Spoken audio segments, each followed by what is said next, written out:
On the day of the wedding, my husband left unexpectedly, forcing us to pause the ceremony. I was eagerly anticipating his return, but instead, I received a ticket from the traffic police. In the photo, my Porsche was improperly parked by the roadside, and through the windshield, the silhouettes of two figures were clearly visible inside the car. It turned out that he had already found a new partner. I ended the wedding, threw away the ring, and calmly decided to let go of our 7-year relationship, completely leaving his world behind. He couldn't find me, and was filled with anxiety. When I received the ticket, I felt a bit dazed. Looking down, I saw a photo of my Porsche parked by the roadside. Through the windshield, I could see two figures embracing, which left me shocked. I never imagined that the man who had just married me would be getting intimate with someone else in my car. During the wedding, while we were in the midst of exchanging rings, John Liu answered a call and left in a hurry without saying anything, leaving me alone to face the gaze of many guests, feeling utterly helpless. As his legal wife, I didn't even receive a reasonable explanation. Half an hour later, he only replied with the words, "I'm busy." I trembled and responded with a simple okay. I thought I would be brave enough to throw the photos at him and question why he treated me this way. But instead, I gradually adapted to this situation and became accustomed to him always fulfilling my demands and tolerating me repeatedly. What just happened made me feel extremely disgusted, and I vomited right there. This time, I am truly exhausted. In our 7-year relationship, I have always been the one taking the initiative. I constantly changed myself for the sake of this relationship. When he didn't want a long-distance relationship, I left my parents abroad and moved to his city. Since he has a stomach issue, I haven't eaten hot pot in a long time, and I even learned how to cook for him. In the past, I was my parents' treasure, someone who had never done a day of housework. Now, I look down at my rough hands, with noticeable calluses that crack at the slightest touch of autumn breeze. No matter how good the cosmetics are, they cannot conceal the marks of time. On my left ring finger, I wear a plain ring that doesn't fit properly. It's bare and unadorned. This is my ring. When he put the ring on me, it was the wrong size and simply wouldn't fit. John, on one hand squeezing it on, impatiently remarked, "You eat so much every day and still can't wear a custom-made ring. How can you expect me to buy you a diamond ring? It's just a waste of money and time." It's hard to imagine that a billionaire CEO would say such things.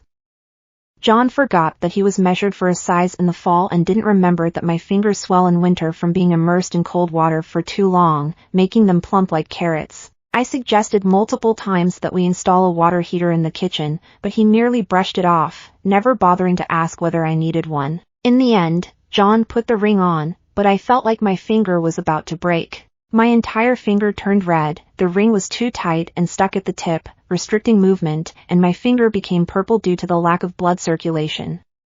He seemed completely unconcerned, wearing only a facade of superficial happiness. When I brought him the ring, he walked away instead. I stared at the ring on my hand, realizing that it was I who wore it, and it was I who was trapped in this relationship. I once thought that my concessions would save this shattered love, but now it seems that was unnecessary. I picked up the microphone, looked directly at the guests, and spoke with conviction. John and I are getting a divorce. Today's ceremony is a divorce ceremony. Please enjoy your meal and feel free to leave afterward. I turned and walked away, leaving John and his relatives staring at each other in confusion. We had already received our marriage certificate, and our family members were aware of it. However, the wedding had been postponed for various reasons. It was only through my persistence that he finally agreed to it this time. As expected, the wedding, which I had low expectations for, turned out to be unworthy. I took off my wedding dress and headed straight to the nearest fire station. The firefighter felt sorry for me while using tools to cut off the ring. He said that the ring size was completely inappropriate and asked how my husband managed to get it on, noting that my finger had turned purple and must have been very painful. I could only respond with a bitter smile. Everyone could see that the ring didn't fit, but John didn't seem to care at all. He was only concerned about his first love. After the ring broke, my finger gradually returned to its natural color. I decisively tossed the broken ring into the trash, just like I was putting down this fractured relationship for good. I let out a long sigh and dialed my parents' phone number on the other side of the ocean. When I heard my mom's voice, all my pent-up grievances came rushing to the surface, and tears began to well up in my eyes. There were many things I wanted to say, but in the end, I could only express one sentence: "Mom, I miss you." My mom immediately sensed that something was wrong. Emily Gue, has John been bullying you? This was not a question but a statement, perhaps a testament to the deep bond between a mother and daughter.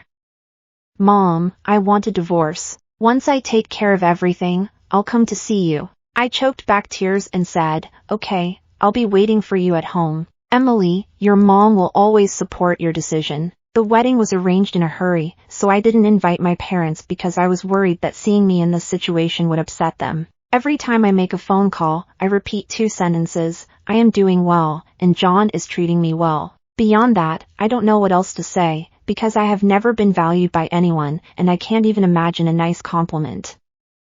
Back in my new home, I looked at the space I had decorated myself. The bright red colors pierced my eyes and brought my mood down, and I couldn't help but cry. Why force myself to be with someone I don't love? I needed to vent my emotions, so I opened my suitcase to sort through my things, only to find that my belongings were pitifully few, barely enough to fill one suitcase. Most of the items in my home were couple-themed things that I bought, such as couple slippers, couple toothbrushes, and matching outfits.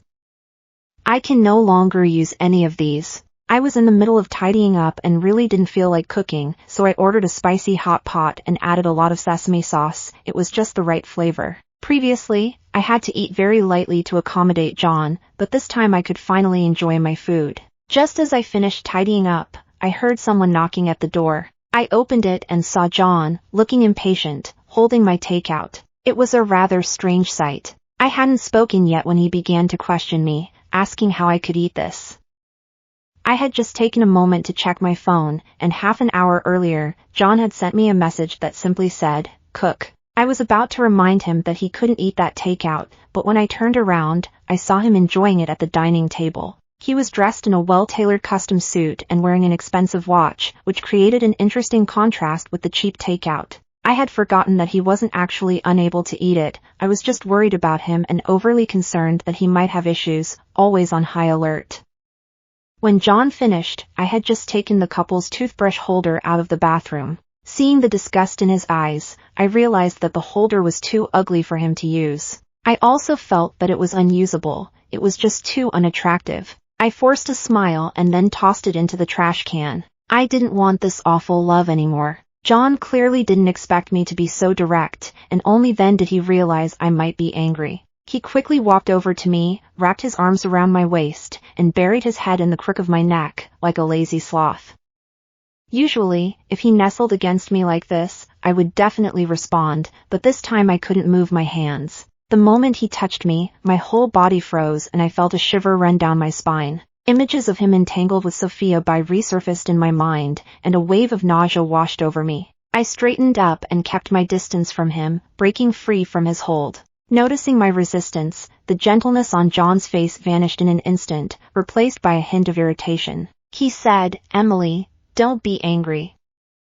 I really have something to do this afternoon, and I bought you a gift. In his hand was a butterfly necklace adorned with diamonds, sparkling with brilliant colors under the light. However, a few diamonds were missing from the lower right wing, and I had just seen its perfect appearance on my social media feed. I came across Sophia's post where she said the butterfly necklace given to her by her first love was too tacky for her taste, so she tossed it into the trash. Immediately, he took her to pick out a new necklace, his words dripping with pride.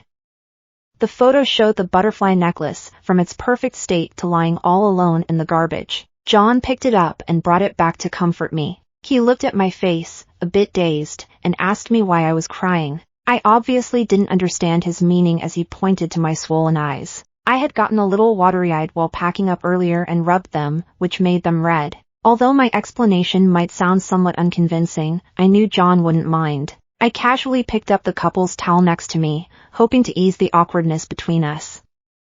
This blue and pink towel was embroidered with cartoon images of the two of us, which I had spent a lot of effort selecting. Perhaps some of my resistance made John uncomfortable. He quietly agreed that it did look a bit ugly. In fact, I liked everything in the house because I had put a lot of thought into choosing them, but this sentiment seemed unimportant to others and had instead become a burden. John furrowed his brow, seemingly sensing that something was off today, as he repeatedly glanced me up and down, ultimately focusing his gaze on the suitcase I had left in the corner. "Are you going out?" he asked. My palms were sweaty, worried that he might discover something, and I could only try my best to calm myself down. Suddenly, I felt that some things at home were too unsightly and I wanted to get rid of them. Instead of throwing them away little by little, it would be more convenient to find a suitcase to discard everything at once. This reasoning seemed somewhat forced. Just as John was still pondering over it, his phone rang. I already understood who it was by the brief moment of panic on his face. After he hung up, John got ready to leave. Just as he was about to step out the door, he turned back to glance at me, as if he wanted to say something. There was even a hint of reluctance on his face. I took the necklace he gave me and tried to force a smile of understanding. You go ahead and take care of your things, don't worry about me, I understand how you feel. If this had happened in the past, I would have clung to him and refused to let him go. But I've thought it through now, and I no longer mind. He should be satisfied with the way I am now. John turned around and kissed me on the forehead. He said that if he had known that holding a wedding would make Emily more obedient, he would have done it sooner, and he promised to make it up to me when he returned. In my heart, I silently responded that if I had known that loving him would be so painful, I shouldn't have met him at all. In the end, he gave me a black card and told me to throw away anything I didn't want at home and get new things. Things we don't want should be discarded. Once I was sure that he had truly left, I rushed into the bathroom and washed my face frantically, only feeling clean when my forehead was rubbed red. The following week was calm and fulfilling for me. I found a lawyer to draft the divorce agreement, packed up the house, and was busy handing over my work. 7 years of emotions felt like a mark on my body. Trying to detach from it would undoubtedly cause pain, but it was better than enduring the suffering it brought. For the next few days, John didn't come home either. His first love was hospitalized due to an allergic reaction. That night, I ordered spicy hot pot with lots of sesame sauce and peanut sauce, but Sophia was allergic to peanuts. As a result, John ate my spicy hot pot and got close to Sophia, which led to her being hospitalized. Consequently, John started to treat me coldly again. I called him once to ask when he would be home, so I could prepare the divorce agreement in advance. He only reproached me, telling me not to bother him, and even said that because Sophia was in the hospital, he didn't understand why I had become so jealous. He insisted that he was just friends with her, and since we had already had the wedding and the marriage certificate, he questioned what more I wanted. Did I expect him to constantly follow me around? He asked me to be more generous towards Sophia, and I wasn't sure how to go about it. Can you really share your husband with someone else? It used to be unthinkable, but now it somehow seems possible. John's words were mixed with a few gentle suggestions, urging him not to be angry and not to blame me. Emily and Sophia are both speaking up for you because of this situation. Can you think about them for a moment? John is even more annoyed with me. I can just imagine his displeasure on the other end of the line. If you hadn't gone to kiss her after eating my spicy hot pot, how would anyone have ended up in the hospital? Who is really infringing on whose interests here? Still, I lowered my head and admitted my mistake. I'm sorry, it was my fault. Tomorrow, I will go to the hospital to apologize to Sophia. Apologizing won't cost me anything. After all, I no longer care, and this matter will soon be out of my hands. I put the divorce agreement into my bag and stopped by a fruit shop to buy a fruit basket. John didn't appreciate my gesture. He repeatedly examined the fruits I brought, his eyes full of suspicion. He suspected that I might have poisoned them. I ate a pear in front of him, but he still wasn't reassured and ended up throwing the whole basket of fruit into the trash. I apologized and then took out a thick stack of documents from my bag, which included the divorce agreement. The collaboration for this week hasn't been signed yet. Could you please sign it? John has been taking care of Sophia in the hospital and hasn't been to the office for a week, so many documents are still unsigned. He quickly signed the divorce agreement but suddenly paused for a moment. My heart raced as I worried that he might notice something. I tried to appear calm, reminding myself that the people below had checked everything repeatedly and there shouldn't be any problems. A headache began to develop. Sophia, feeling neglected, started to feign faintness. I urged him to sign quickly so I could tend to Sophia. Seeing that Sophia was not feeling well, John quickly signed all the documents. I looked at the divorce agreement and felt that it was all worth it. Sophia lay in John's arms and said apologetically, "Emily, I only have John as a good friend, so I can only trouble him to take care of me. I hope you don't mind. If you do mind, I can stay by myself." John held Sophia's hand tightly and said, "It's natural to take care of you. After all, we have been good friends since childhood." Good friends? Is it that kind of inseparable relationship? But I don't care about that anymore. I noticed they were packing up to leave when I suddenly heard John's voice, "I'm going back tonight." I was taken aback for a moment, wanting to confirm what he just said, but then I felt it wasn't necessary. I stopped in my tracks, turned around to look at him, and nodded slightly. Not responding was the best response. I left the hospital and headed straight for the airport, my suitcase already in tow. The taxi driver downstairs was waiting for me. John had already disappeared. When he called me in the evening to ask where I was about to take off. The phone vibrated incessantly on the chair. It was already the 37th call. I had blocked all of John's contact details. When the ringing stopped, I felt the surrounding area grow quiet. A few minutes later, the phone rang again, but this time it wasn't John's number. Unsure of who it might be, I thought that there might still be some unfinished business at the company, so I answered the call with a sense of suspicion but didn't say anything. On the other end of the phone, there were intense arguments, and it was clear that the other party hadn't noticed the call had been answered. "Okay, I understand. Stop bothering me. Once I find my wife, I'll have Emily help your son find a job." As soon as I heard this, I realized it was another relative of John's looking for me to arrange a high-paying position for them. Dealing with these relatives had always been part of my job. As John's secretary, I not only had to consider his mood but also take into account the wishes of his relatives.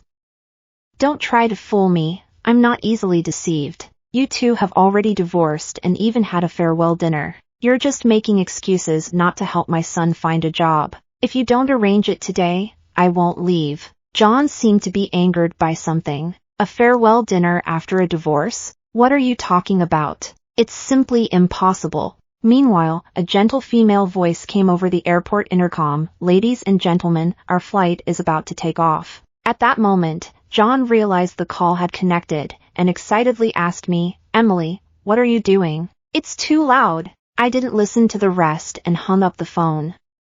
Sitting on the plane, I feel invigorated. The clouds outside are rolling, and the warm sunlight penetrates the barriers, bathing me in its glow. In the 7 years since I fell in love with John, I haven't truly enjoyed the sunshine for a long time. I've either been busy with work or rushing to get somewhere. Below the plane lies the vast and deep ocean, separating the two shores. The gentle breeze carries a hint of saltiness from the sea, as if it is flowing into every cell of my body. It is the taste of freedom.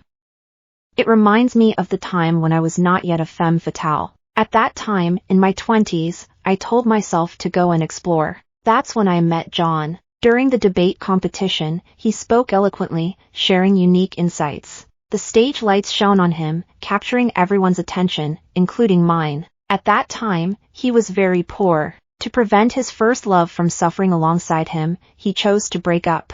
I always thought that a man who couldn't bear to let the girl he liked suffer couldn't be that bad. Therefore, I began to pursue him passionately, trying to win over everyone around him, just hoping he would notice me a little more. Even though he always acted very distant, I admired him even more, drawing closer to him like a moth to a flame. In the end, he firmly told me that he wouldn't consider dating until he had a career and could protect his girlfriend. I smiled slightly and tilted my head, saying, "Then I'll wait for you to come and protect me." The boy blushed and left. In my heart, I secretly vowed that he was moved at that moment.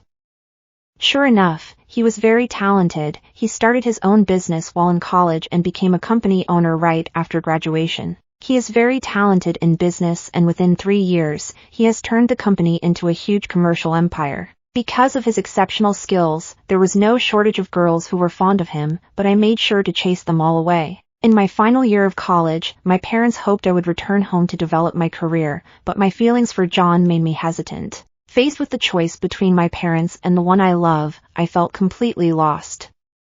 On the last night before graduation, I drank a lot and worked up the courage to run downstairs and confess my feelings to John. I asked him, "John, do you like me? If I haven't been able to move you in 4 years, maybe I should just give up." "Just say it directly, I can handle it," he replied. I wasn't sure if it was just my imagination, but a smile actually appeared on his usually cold face. "Emily, be my girlfriend.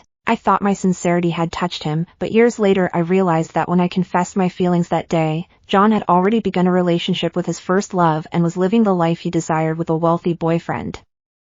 He silently wished me well and agreed to my confession to heal his own wounds. For him, I chose to stay. However, one cannot suddenly fall in love with someone they do not love. It wasn't until the flight attendant gently tapped my shoulder to remind me that we had arrived that I realized I had actually fallen asleep. I touched my face and found it damp with tears. "John, this is the last time I will cry for you." After getting off the plane, I saw my parents waiting for me in the distance, holding flowers to welcome me home. Since John didn't like those elaborate rituals, I hadn't received flowers in a long time. When my mother saw me, she didn't cry at first, but as she held my rough hand and noticed the wounds, tears streamed down her face. I comforted her, feeling as if I wasn't the one who was hurt. When I returned home and lay in bed, I experienced a long-lost sense of comfort. I opened my phone and saw the screen filled with red notifications. After I had blocked him, he used several different phones to message me, asking why there was nothing left in my house. He wanted to know where his shirt was. He asked me what to do about his stomach ache. He asked me where I usually eat, as he wanted to go out for a meal. He asked me where the contract that the company just negotiated was, since he couldn't find it. Suddenly, I felt that John had a problem with his priorities. What he might need is not a wife, but rather a caregiver who can handle everything without any emotional entanglements. But I hope to receive more love, so he is not suitable for me. As a nanny, at least I would have a salary, while my years of investment have gone unrewarded.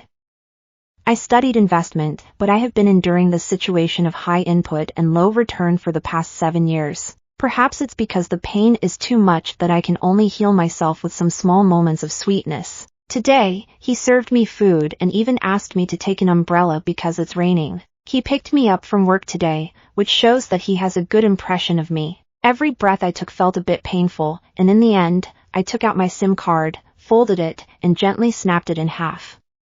After returning, I joined my parents' company, and after adapting to the work, I quickly got back on track. Due to my outstanding performance, I became a well-known investor. When I was at John's company, I worked as his secretary, handling various tasks, from delivering documents for signatures to making coffee and tea. He didn't inquire about my abilities and directly assigned me to a position. My skills and ambitions go far beyond this, but John continuously undermines my confidence. Do you understand investment? Can you invest? The salary you receive each month is sufficient for your needs, you only need to be a good secretary for me.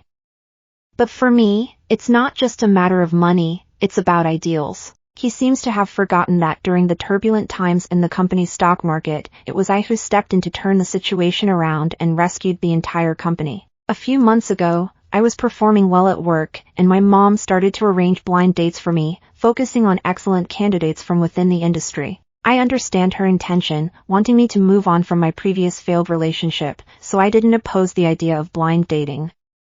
That day, while I was taking a walk by the river with a handsome foreign guy, I suddenly saw John. He rushed out from the shadows and nearly fell apart when he saw us holding hands. Without hesitation, he landed a punch on my blind date. After not seeing him for a few months, he seemed to have aged a lot, his stubble had grown long, and the dark circles under his eyes were very noticeable. John was furious, and it took me a lot of effort to pull him away, allowing my date to leave first. After our time apart, he appeared to have aged significantly, with long stubble and persistent dark circles. I led him to a quieter place, and before I could say anything, he spoke up first. "Emily, have you had enough of this? When you're done causing a scene, come home with me." I really think he's gone mad to still be so self-righteous. How could he think I would go back home with him? Mr. Liu might have forgotten that we are already divorced. After all, he is the one who signed the divorce agreement. John clearly seemed to be feeling down, and suddenly he came towards me wanting to hug me, but I quickly stepped back to avoid him. "Emily, over the past few months, I've searched for many people and gone to various places, and it took a lot of effort to find you. I apologize for my poor attitude before which upset you, and I hope you can forgive me so that we can get along like we used to." However, John looked at me and confidently said that he and Sophia are no longer in the past, they are just friends now, and he advised me not to be jealous. The so-called just friends, if I hadn't experienced all of this myself, I might have been deceived by his heartfelt words. I stared at the calm surface of the lake, as if I could see my own heart reflected in it. No matter how much sweet talk John uses, I no longer believe him. It has nothing to do with anyone else, I just don't love you anymore. John's voice was loud, drawing the attention of many passers-by. Emily, what do you want me to do? It's obvious that he made the mistake, yet he portrays me as the one at fault. If I have made a mistake, it's that I repeatedly tried to convince myself to forgive him after discovering his intimacy with Sophia countless times. I took out a stack of photos from my handbag, all filled with memories that I know well. During every sleepless night, I remind myself not to be soft-hearted. This particular photo was taken when I wanted to see the northern lights, but you were too busy with work and chose to turn away with Sophia. At that time, I happened to be on a business trip, and she was there too. Another picture captures the moment when you kissed Sophia while I was running a high fever of 40 degrees Celsius, taking care of relatives, and enduring criticism. At that time, Sophia had just broken up and was feeling very down, which is why I agreed to let her kiss me. That day, I had broken my leg on the construction site and was cooking for you with crutches, while you were enjoying a candlelight dinner with Sophia. It was just an ordinary meal. Then there was that wedding anniversary when I waited from afternoon until midnight. What were you and Sophia up to? The scene in the photo is shocking. John's last words gradually faded away as he realized he could no longer defend himself. I threw the photos at him, their sharp edges cutting into his skin, causing blood to seep out. I had stumbled upon those photos by chance while clearing things up on his computer. We could have parted ways gracefully, leaving behind beautiful memories, but John destroyed all of that himself. Emily, I really made a mistake. As long as I can make it right, we can go back to how we used to be. John cried out in anguish, and I had never seen him like this before, leaving me feeling somewhat lost. When I relaxed for a moment, he suddenly grabbed me tightly, his grip surprisingly strong. No matter how I struggled, it was futile. He seemed completely unconcerned. Just then, the phone rang abruptly. I glanced at the name on the screen and let out a cold laugh. John seemed very flustered as he quickly answered the phone, and even from a distance, I could hear the screams coming from the other end. Sophia was threatening to harm herself to get him to go back. Emily, wait for me to come and pick you up, John said hurriedly before leaving, just like he did on the day of the wedding. Except for the me from 7 years ago, no one will wait for you. Now, I am no longer waiting for you. Seeing that I have completely let go of the past, my parents have handed over the company to me and have officially retired. I have returned to my home country to expand the domestic market, even setting up our headquarters near John's Lou Corporation. After all, it would be foolish not to make money. I cannot give up the opportunity to earn for the sake of one person. Here, there are better projects and greater profits. The main purpose of returning home this time is to invest in a tourism project in the city. After working hard for a few months since returning, I met John again at the alumni meeting for our alma mater's 70th anniversary. We both went on stage as representatives of outstanding alumni to give speeches. 3 years have passed, and looking at familiar faces and places, it feels as if nothing has changed, yet everything seems different. After the ceremony, the principal and teachers invited us to stay for a meal together. At the dining table, the old principal and the teachers were already seated, leaving only 2 adjacent spots for me and John. Everyone was aware that I had once eagerly pursued him. I tried my best to ignore John, but I couldn't shake the feeling that his gaze occasionally landed on me, which was quite uncomfortable. Teacher, can we change seats? I don't feel very comfortable sitting here, I said. The teacher squinted playfully and said, Emily, back when you and John were the talk of the town, you seemed so confident. Why are you shy now? John said you two are married, so why are you suddenly acting distant? That's not like you at all. Our situation back then did cause quite a bit of trouble for everyone, I replied. John appeared somewhat awkward, as if nothing had ever happened between us. We are already divorced. It was a mistake from the start, and it brought trouble to the teachers. As soon as I finished speaking, the atmosphere at the dinner table turned cold. Everyone's smiles faded, and the focus shifted to me, while John's expression darkened the most. Forget it, let's not bring this up anymore. Let's start eating. The old principal stepped in to mediate. After that, everyone quietly bowed their heads to eat, and no one spoke anymore. The meal soon came to an end. After we stepped outside, I saw John. He was wearing a trench coat, leaning against the car, with a cigarette dangling from his mouth, his face hidden in the smoke, making it hard to read his emotions. His voice was hoarse as he asked me why I had told them we were divorced. "Why did you lie and say we're still married?" I ignored him and opened the car door. "I can give you that project at the scenic area," he said. He then asked me if we could get back together. John understood me like never before, and the conditions he offered were very tempting, but I didn't need them. I won the bid based on my own capabilities. That day, John was absent, and I became the clear winner without any doubt. This was not due to John's generosity, but rather because he was too preoccupied to pay attention. After my company settled in, it quickly diminished Lu Corporation's market share, causing their stock market to fluctuate. At this point, Lu Corporation had already begun to decline.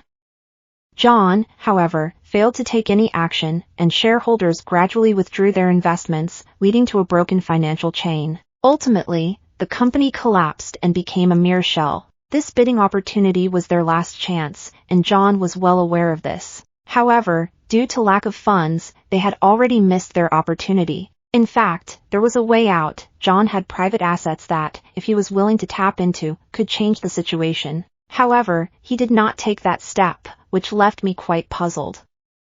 Emily, the president of Lu Corporation, informed me that John had been in a car accident. The secretary nervously reported the latest news to me. I didn't understand. Where was he now? How could he have an accident out of nowhere? John had lost control of his car on the road and hit a woman named Sophia, killing her. Afterward, I went to the police station and saw a nearly frantic John, who kept shouting that it was her own fault, that she was a fraud and had deceived him. It turns out that John didn't want to save his company, he simply ran out of money.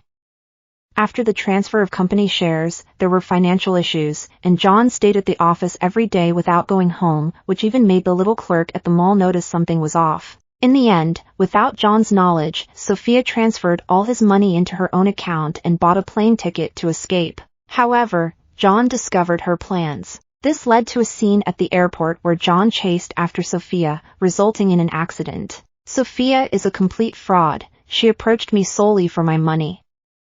I saw the conversation between her and her ex-boyfriend. He went bankrupt and is only trying to get her back to borrow money. It's all a scam. Emily, you are the only one in this world who truly loves me. They are all liars, and I can no longer trust anyone else. John tried to reach out to me, but the distance between us was too great, and there was no turning back. You are mistaken. The one who loved you was the me from 7 years ago, not the one I am now. I walked away and never looked back. Finally, John spent 7 years inside, during which I acquired Lu Corporation and absorbed its market. 7 years can feel both long and short. When I saw John again, he was bent over rummaging through the trash bins at my company's entrance. He was surrounded by flies, with his hair matted with unknown substances, wearing oversized, greasy clothes, and only dressed in a thin shirt and flip-flops despite the winter chill. His hands and feet were covered in frostbite, oozing continuously. Suddenly, I found the sandwich in my hand less appealing and handed it to him. John took the food, bending his body in constant gratitude towards me. When John heard my voice, he immediately froze, taking a few seconds to lift his head. As soon as he saw me, he hurriedly ran away, not even pausing to retrieve one of his slippers that had fallen off. He has changed, he's no longer confident and has lost his former pride. Life has worn down his edges, making him like a ball that rolls wherever others kick him. Just as he walked away, I noticed a similarly disheveled man following behind, looking rather unfriendly. I felt an uneasy premonition and turned to ask my assistant if this man had a criminal record and if we needed to call the police. The assistant replied that he knew this person, who had done many bad things in the past and had never failed, truly frightening. The assistant looked a bit frightened, and I nodded to show my understanding. All right, then we won't call the police, as I'm concerned it might affect the company. Let others handle their own matters. Calling the police is the right thing to do, but it's also fine not to, since I am a law-abiding citizen after all.